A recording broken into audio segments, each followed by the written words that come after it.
Okay, this is the drop then rotate drill. This is mostly for players who swing out to in. You need to do this where you can watch yourself either with a mirror or the Mirror Vision app if you've got Apple products. Wouldn't necessarily do this on a range unless you have unlimited balls because we're not going to be hitting the ball far at all. Best to do it again somewhere where you can see yourself. Maybe home with some foam balls would be a great idea. You're going to take whatever your natural, normal backswing is. Don't necessarily pay attention to mine because I'm very unflexible. Go to however we've discussed it is good for you to take a backswing. Next step, don't rotate your chest.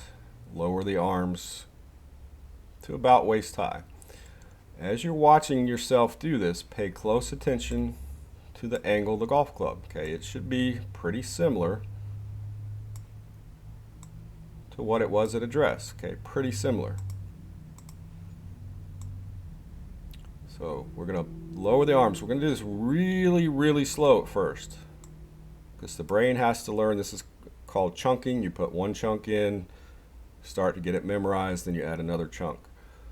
We're going to watch ourselves do it. We're going to do it quite slow to get the feel so the chest and hips are not rotating. We're just lowering the arms on the swing plane, so to speak.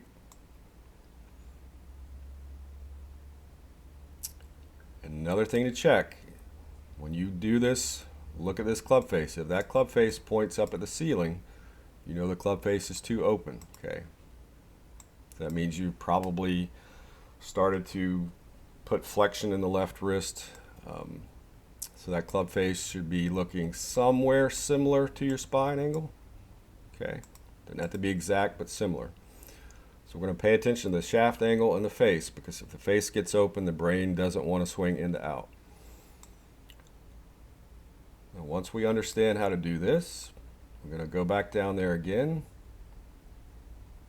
And then we're literally going to stop and then tell the brain, rotate into the ball. You might miss it a little bit.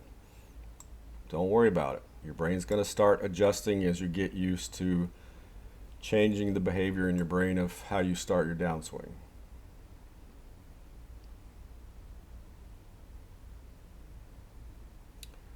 So most people know how to rotate. They don't always know how to make their arms function well, so you may even watch yourself like I did, lower the arms and then glance at the ball and rotate through it. Then we're going to go get it, do it again. So it'd be good if you've got a package of foam balls, you can just knock these into the sheetrock or whatever. Go to the top, arms drop, rotate into the ball. If you do these properly, the ball should not go more than 15 yards if it's real. Shouldn't go anywhere if it's foam, hardly. Just roll across the floor. We're not trying to build any speed into this. We need to go really, really slow at first. I mean really slow. You need to repeat it till you get to that rep threshold of about 250 times, and your brain starts to get a memory of the two different things we're trying to do, drop and rotate.